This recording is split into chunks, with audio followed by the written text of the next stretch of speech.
سابق وزیر خزانہ شوکت ترین کا کہنا ہے کہ حکومت نے مصنوعی طور پر ڈالر کی قدر کم رکھی ہوئی ہے، جس کا فائدہ ہنڈی حوالہ والے اٹھا رہے ہیں۔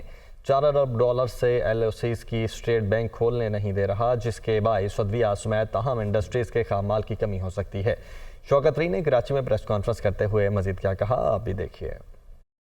LCیں کھل نہیں رہی، ایک مارکیٹ یہ کہہ رہی ہے کہ $4 بلین کی LCیں ابھی تک لوگوں کے پاس بینکوں کے پاس پینڈنگ پڑی ہوئی ہیں۔ Pharma, chicken feed, raw materials جو ہیں، انڈسٹریل را مٹیریلز، یہ سارے کے سارے ان کی LCیں جو ہیں وہ نہیں کھل رہی، اور ایئر لائنز کو پیمنٹس نہیں ہو رہی جس طریقے سے، اور جو آپ کی ٹیکنالوجی کمپنیز ہیں ان کو نہیں ہو رہی، شپنگ لائنز کو نہیں ہو رہی۔ بینکس کو اس دفعہ سننے میں یہ آیا کہ انسٹرکشنز ہیں کہ دسمبر کے اندر 30 سے 40% جو ہے امپورٹس اور کم ہونی چاہیے۔ 223 رکھا آپ نے انٹر بینک، یہ آپ کے وہ ہے اسٹیٹ بینک جو کر سکتا ہے یہ، لیکن ایکسچینج کمپنیز جو ہیں وہ 235 پہ 30 سے 35 پہ چلی گئی ہیں، اور جو حوالہ ہے وہ 250 پہ۔ ایکسپورٹر جو ہے وہ اب ایکسپورٹ پروسیڈ سپلٹ کر رہا ہے، وہ آدھی جو حوالہ کے تھرو لانا شروع کرے گا